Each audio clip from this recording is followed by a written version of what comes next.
अस्सलाम वालेकुम। हुमैरा बशीर साहिबा, आज आप हमारे दरमियान मौजूद हैं, हम खुशामदीद कहते हैं आपको। वालेकुम अस्सलाम, बहुत बहुत शुक्रिया। आप माशाल्लाह यहाँ लाहौर खास तौर पर तशरीफ लाई हैं हमारी कॉर्नर मीटिंग में शरीक होने के लिए।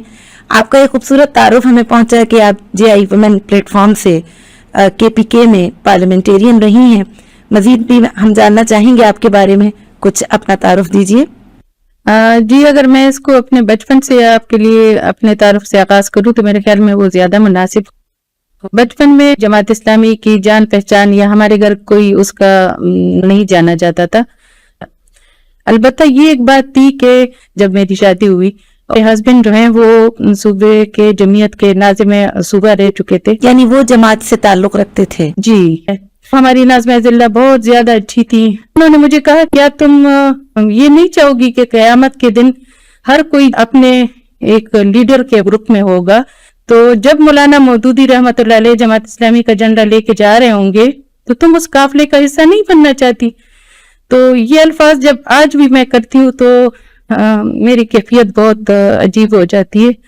और उस वक्त मैंने उसे कहा कि हाँ बिल्कुल मैं रुकन बनती हूँ, और इस तरह से मैं जमात इस्लामी में आई।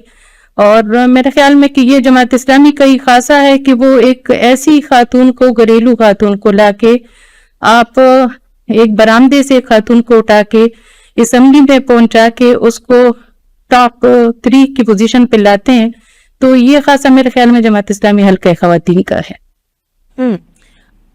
बज़ाहिर लगता यही है कि KPK का माहौल और वहाँ की खातून जो है वो अपनी माशरती जो एक रस्म व रिवाज है उनमें जकड़ी हुई औरत है, और तासुर आमतौर पर यही है कि उसको इतने मौक़े नहीं मिलते। लेकिन आपकी गुफ्तगू से लगता है कि मौक़े मिल सकते हैं अगर दिए जाएं, और वही औरत जो बहुत ज़्यादा दबी हुई या अपनी सलाहियतों का इस्तेमाल नहीं कर पाती वो कर सकती है। तो अगर आप हमें ये भी आगाह करना चाहें कि फिर पार्लियामेंट के मैदान आने के बाद एक सियासी महाज पर जो बहरहाल एक बड़ा चैलेंज होता है, आपने एक खातून होने के नाते क्या कारकर्दगी दिखाई? क्या क्या आपके जहन में टास्क थे जिनको आपने हासिल करने की कोशिश की? उसके लिए मैं तो एक तो हमारे पास एक बहुत जो एक रोल मॉडल्स थी, वो हमारी MMA की वो मेंबरान खवातीन थी, जो हमारी राहिल बहन थी, इनायत बाजी थी, और बहुत सारी बहनें थी उसमें कि जो हमारे लिए रोल मॉडल थी। आयशा बाजी थी, कौसर बाजी थी। ये लोग सब पार्लियामेंटेरियंस थे? ये पार्लियामेंटेरियन गुजरे थे। यानी जमात इस्लामी हल्का खवातीन की पार्लियामेंटेरियंस खवातीन की एक तादाद नुमाइंदा रही है तारीख में। जी बिल्कुल बिल्कुल। जमात इस्लामी आपकी थ्रू आउट ग्रूमिंग करती है, तो वो एक उस फर्द को उस सांचे में डालने से पहले, उसको उस मैदान में उतारने से पहले तरबियत के मरहले से गुजारती है। लिहाजा मैं उस मरहले से गुजरी थी। जैसे जमात इस्लामी की मैं इस वक्त रिप्रेजेंटेटिव हूँ, अगर मैं कुछ भी करूंगी तो जाहिर है कि वो मेरे जमात इस्लामी के बारे में उसकी बात आएगी। मेरी जात तो यहाँ पे खत्म हो गई है, यहाँ पे जात, काम और नाम और पहचान जो है मेरा वो जमात इस्लामी है। लिहाजा मुझे इस सोच ने उस हर काम के लिए मजबूर किया कि जो मेरे ख्याल में मेरे फहम और मेरे उस लेवल से बहुत ऊंचा था।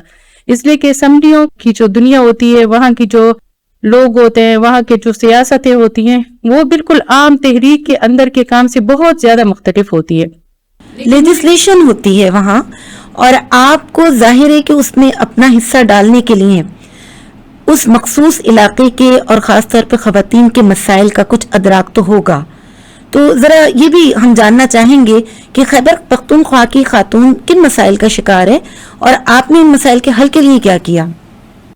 मेरे ख्याल में जैसे सिर्फ खैबर पख्तूनख्वा नहीं, पूरी मुस्लिम उम्मा की, फिर पूरे पाकिस्तान और खैबर पख्तूनख्वा की समेत खवातीन जो हैं वो इस वक्त मसाइल का शिकार हैं।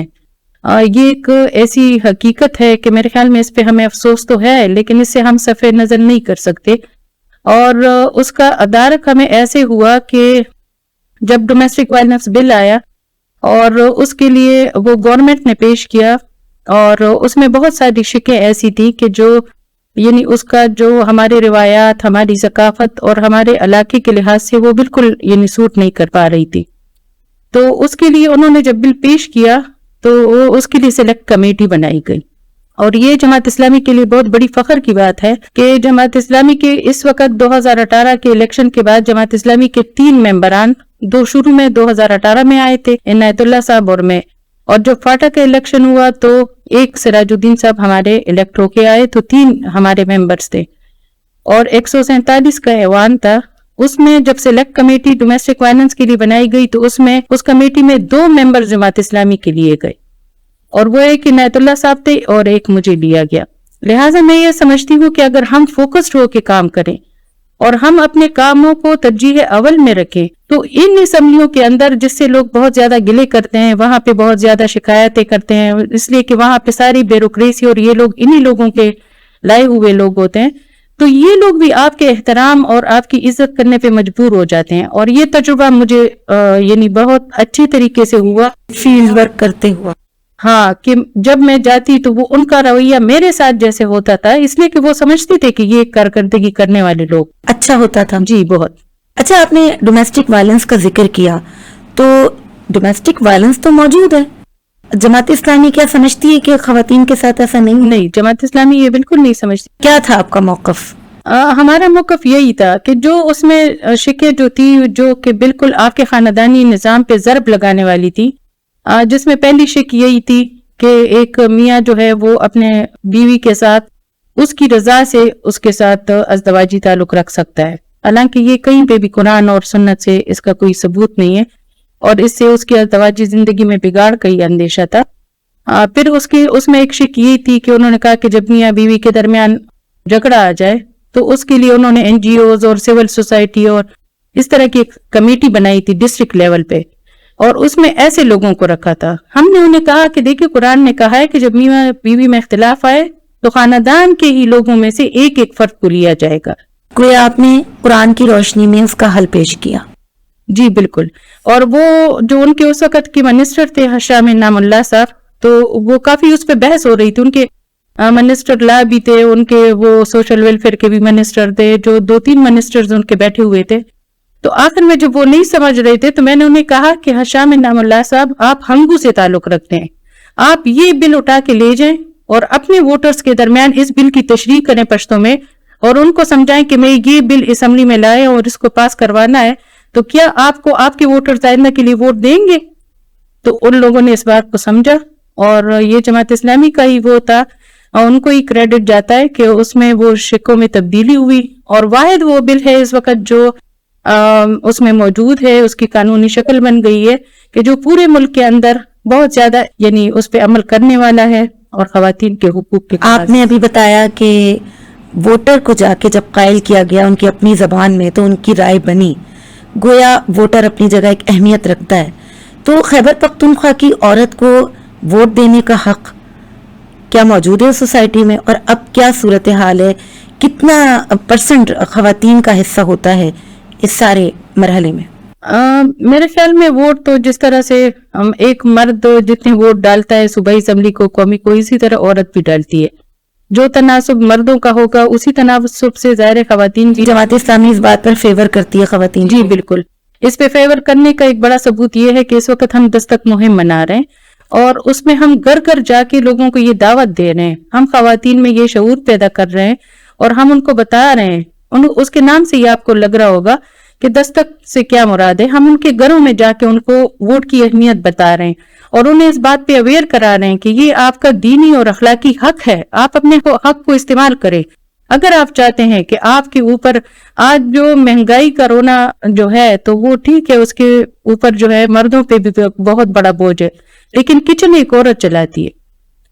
جو آٹا وہ پہلے 2000 روپے کا 20 کلو لاتی تھی، آج وہ 3700 روپے کا ہو چکا ہے، تو ظاہر ہے ہر اچھے گھرانوں کے اندر جو ہے اب لوگوں کو روٹیاں کم کرنے پہ لوگ آ گئے، اس کا زور سارا خاتون کو بھگتنا پڑتا ہے۔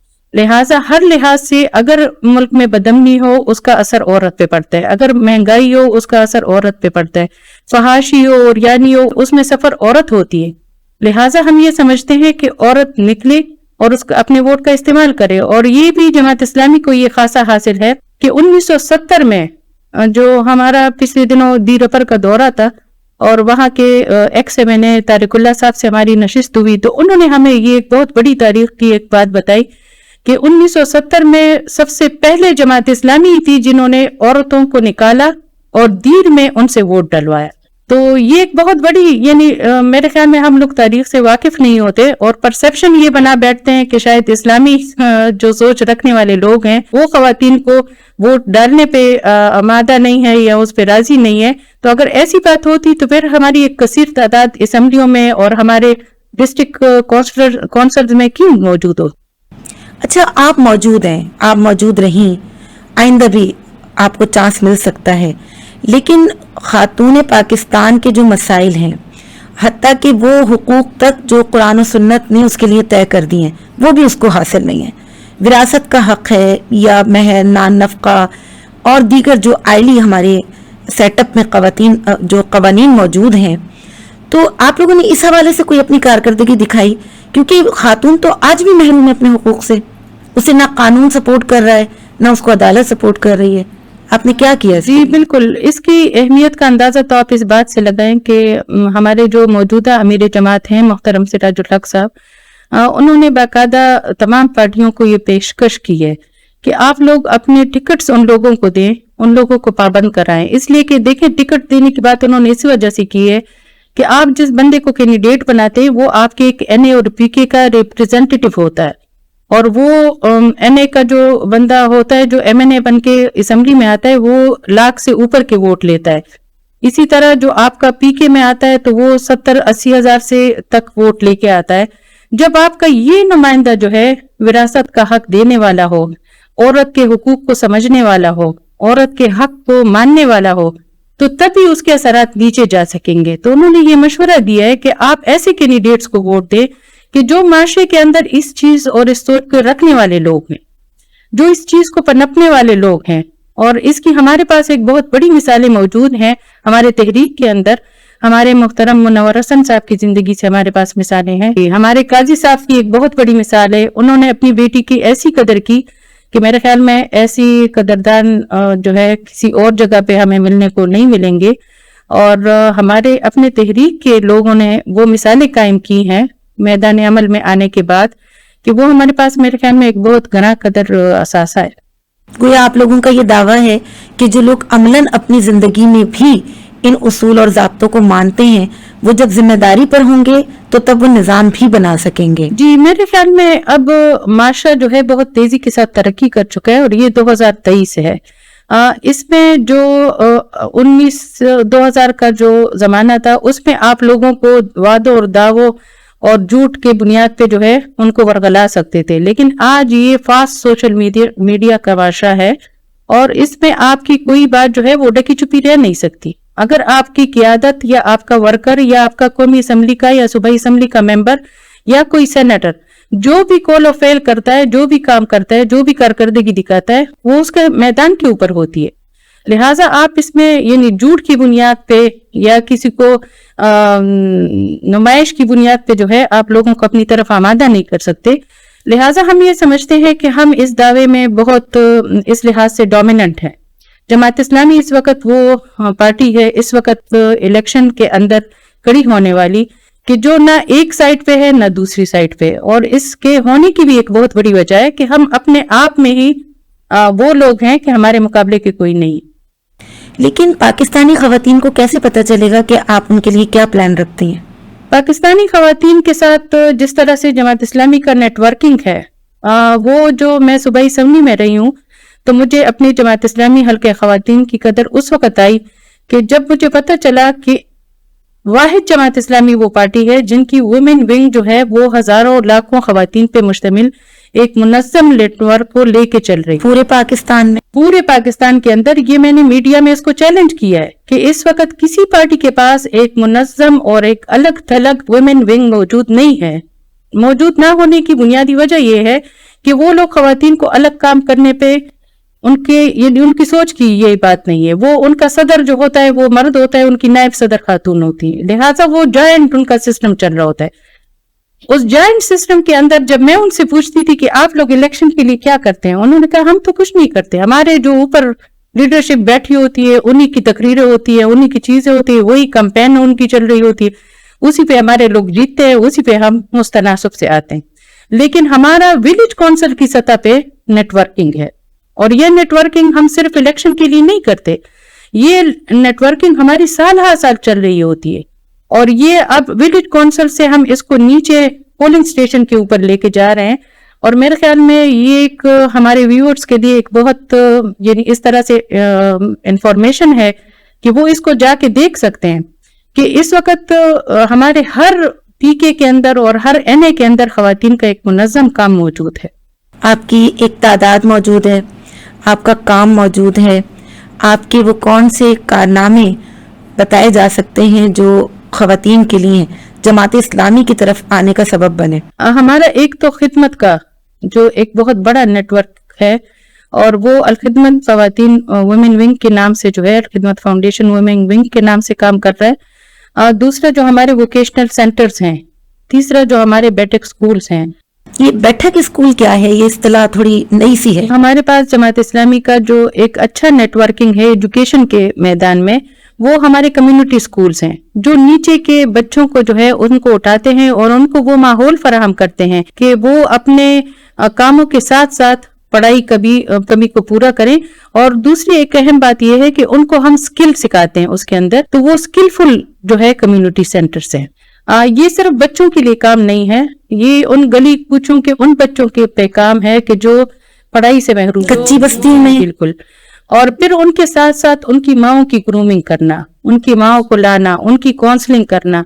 आजकल जो मेंटल इश्यूज हैं, तो हमारे दावती दुरूस में जो हमें हमारी मुदर्रिसात मैसेजेस करके हमसे भी मशवरे करती हैं और हमसे भी राय लेती है, तो उनके पास जो उनके घरों के इश्यूज जो आ रहे हैं, हमारी एक दावती मुदर्रिसा जो होती है वो अपनी महल्ले के अंदर एक मर्जे खलाइक होती है, वो अपने पूरे महल्ले को फैसिलिटेट कराती है, चाहे उसको मेंटल इश्यूज हो, चाहे उसको घर में कोई मसला हो, चाहे उस किसी को कहीं पे भी करार ना हो, तो वो फौरन हमारी मुदर्रिसा के पास आती है और अपने इश्यूज बताती है। लिहाजा तो जमात की खवातीन उनके मसाइल हल करती हैं। लिहाजा मैं ये समझती हूँ कि सूबा खैबर की औरत सियासी तौर पे बहुत बाशऊर है, और इसका अंदाजा आप इससे लगाएं कि सूबा खैबर के अवाम जो है वो कभी उस पे एक पार्टी कभी मुसल्लत होकर उन पे हुकूमत नहीं कर सकी। लिहाजा वो सियासी सूझबूझ में बहुत यानी इस लिहाज से बड़े चौकन्ने हैं। और मैं ये समझती हूँ कि जैसे हम कहते हैं कि हर एक कामयाब मर्द के पीछे एक औरत का हाथ होता है, इसी तरह हर एक औरत के पीछे भी एक कामयाब मर्द का हाथ भी होता है। और मेरे ख्याल में हमारे घरों के मर्द भी जो है वो इस लिहाज से जिस तरह का उनका परसेप्शन बना हुआ है, तो सूबा खैबर का मर्द इस तरह से बिल्कुल नहीं है। इस वक्त हमारी यूनिवर्सिटीज के अंदर एक बहुत बड़ी तादाद की खवातीन मौजूद हैं। हमारे पास सूबा खैबर से बहुत बड़ी बड़ी मिसालें मौजूद हैं कि हमारी बच्चियां जो हैं वो इस वक्त पूरी दुनिया के अंदर पाकिस्तान का और हमारे सूबे का नाम रोशन कर रही। अच्छा, आपकी गुफ्तगू से तो ये लग रहा है कि गोया आप हर मैदान में जमात इस्लामी की अगर इक़्तिदार आ जाता है तो हर मैदान में खवातीन के लिए मुख्तलिफ मौक़े मौजूद होंगे। खैबर पख्तूनख्वा में एक बहुत बड़ा मसला आपने खुद भी रखा महंगाई का है। खातून को ही अपने इस बजट और चैलेंजेस को देखना होता है, तो आपकी अपनी पॉलिसी में क्या है? क्या वो खातून जो अपने छोटे से मुख्तसर से दायरे में अपने लिए कोई अर्निंग का जरिया पैदा करना चाहती है, अपनी किसी महारत के जरिए अपनी किसी मुआशी परेशानी को दूर करना चाहती है, तो क्या इस तरह की भी कुछ प्लानिंग आप लोगों ने की हुई है कि आप उनको हमेशा खिदमत खल्क के जरिए राशन ही देते रहेंगे या कल वो खुद कफालती निजाम के तहत खड़े भी हो सकेंगे? नहीं, बिल्कुल नहीं, हम बिल्कुल इस पे काम कर रहे हैं और हम होम बेस्ड वर्कर्स जो हैं इस पे हमारी बहुत अच्छी यानी वर्किंग भी है और हमारे पास प्रोग्राम्स भी हैं और इस वक्त हमारे काम हो भी रहे हैं। हमने बहुत सारे फलाह खानदान के तवस्सुत से जो है बहुत सारे खानदानों को और खवातीन को अपने पैरों पे खड़ा भी किया है। लेकिन चूंकि जैसे आपने देखा है कि जमात इस्लामी कभी 70 सालों में इक्तिदार में आई नहीं है, हमारा इम्तिहान तो तब शुरू होगा, हमसे तो सवाल जवाब तब होगा जब हमें मुल्क की बागडोर हमारे हाथों में दी जाए। और जो हमारे साबका जो तजुर्बात हुए हैं जिसमें हमारे मुहतरम सिराजुल हक साहब हमारे सीनियर मिनिस्टर थे और वजीर खजाना भी थे, उसमें जब आप खजाने की उस सूरत हाल को देखते हैं तो उसमें IMF भी इस बात पे मजबूर होता है कि वो उनकी तारीफ करने पे, उनको खिदमत पे उनको सराहता है। दूसरी तरफ हम देखते हैं तो इनायतुल्लाह साहब जो हमारे बल्दियाती मिनिस्टर थे, और उन्होंने जो क्लीन एंड ग्रीन पेशावर का जो मंसूबा बनाया और उसको इम्प्लीमेंट किया, उसकी जो हम मिसालें देखते हैं तो वो हमारे पास एक बहुत यूनिक मिसाल हैं। लेकिन अफसोस की बात यह है कि हम शायद अभी तक आवाम के और ख़वातीन के दिलों पे वो दस्तक नहीं दे सके। और मेरा ये ख्याल है कि 2023 का इलेक्शन जो है ये हमें जो है इस काबिल बना देगा कि हम हर खातून के दिल पे दस्तक दे देंगे इंशाल्लाह। यानी आप अपनी इंतखाबी मुहिम चला रही हैं और ये उम्मीद करती हैं कि पाकिस्तानी ख़वातीन आपकी तरफ राग़िब होंगी। लेकिन पाकिस्तानी खातून चाहे वो KPK की हो, सिंध की हो, किसी भी जगह की हो, बहरहाल वो अपनी ज़ाती और इनफरादी भी और इज्तिमाई ज़िंदगी के मसाइल का हल चाहती है। थोड़ा सा हुनरा साहिबा ये भी बताइए कि अब जबकि आप कहती हैं खैबर पख्तूनख्वा में भी यूनिवर्सिटीज़ तक में एक बहुत बड़ा तनासुब है ख़वातीन का जो मौजूद है सीट्स के ऊपर, इन फ्यूचर वो प्रोफेशनल डिग्रीज लेके निकलेंगी, तो क्या आप उन्हें अपनी सोसाइटी में स्पेस दे सकेंगे, उन्हें रोजगार के मौके मिलेंगे, या जमात इस्लामी कहेगी कि ख़वातीन को तो बस चादर और चार दीवारी तक महदूद हो जाना चाहिए? नहीं, बिल्कुल नहीं। हम इस लिहाज पे इस बात पे यकीन रखते हैं कि ख़वातीन जिस तरह से हमारी आबादी का 51% है, इसी तरह से एक खातून जो है और एक मर्द एक ही गाड़ी के दो पहिए हैं और उसी से माशरा चलता है। और मेरे ख्याल में हजरत खदीजा की वो मिसाल हमारे सामने मौजूद है कि उनको अगर हम एम्पावर करें, इकोनॉमिकली एम्पावर करें, हम उनको जो है सोशली एम्पावर करें, तो इसमें हमारे माशरे के अंदर बेहतरी आएगी। इसमें हमारी कोई दो राय नहीं है कि ख़वातीन का एम्पावर होना जो है वो इस्लाम के लिए कोई खतरा है। वो खुदा न खास्ता इस्लाम के लिए कोई खतरा नहीं है। हमारे पास ऐसी मिसालें मौजूद हैं। हमारी साहबियात की सीरत से हमें ये मिलता है कि उन्होंने इस्लाम और कुरान के उसूलों के मुताबिक जिंदगी गुजारते हुए जो वो काम किए हैं उसकी मिसालें हमारे पास हैं। और मेरे ख्याल में जब हम आएंगे तो जमात इस्लामी की ये बिल्कुल सोच नहीं है। जो परसेप्शन हमारे लिए बनाया गया है हम उससे टोटली डिसएग्री करते हैं और हम ये समझते हैं कि जमात इस्लामी ही असल उन हुकूक की अलंबरदार है, इसलिए कि इसका एक जीता जागता सबूत जो है वो हमारा हल्का ख़वातीन जमात इस्लामी वुमेन विंग है, जो इस वक्त आपकी पूरी दुनिया इस्लामी ममालिक की नुमाइंदा हैं। जो हमारी राहिल काजी साहिबा हैं वो इस वक्त MU की वो चेयरपर्सन हैं और वो पूरी दुनिया में पाकिस्तान की नुमाइंदगी कर रही हैं। हालिया दिनों के अंदर हमारी दुर्दाना सिद्दीकी साहिबा और उनकी टीम जो है वो UN में दौरा करके आ चुकी हैं और वो जमात इस्लामी का परसेप्शन और जमात इस्लामी का प्रोग्राम वहां पे पेश कर चुकी हैं। हमें इस पे कोई दो राय नहीं है। हम बहुत अपने प्रोग्राम में, अपने मंशूर में ख़वातीन के हुकूक के लिहाज से हम टोटली क्लियर हैं। पाकिस्तानी ख़वातीन के मसाइल का अदराक होना और उनका हल पेश करना ये वक्त की अहम ज़रूरत भी है। हुमैरा बशीर साहिबा, आपकी गुफ्तगू से हम मुस्तफ़ीद हुए और हम उम्मीद करते हैं कि आप लोग अमलन भी जब इक़्तिदार में होंगे तो जो कहते हैं वो करके भी दिखाएंगे। हम आपकी आमद पर बहुत शुक्रगुजार हैं। बहुत शुक्रिया, जज़ाकल्लाह खैर।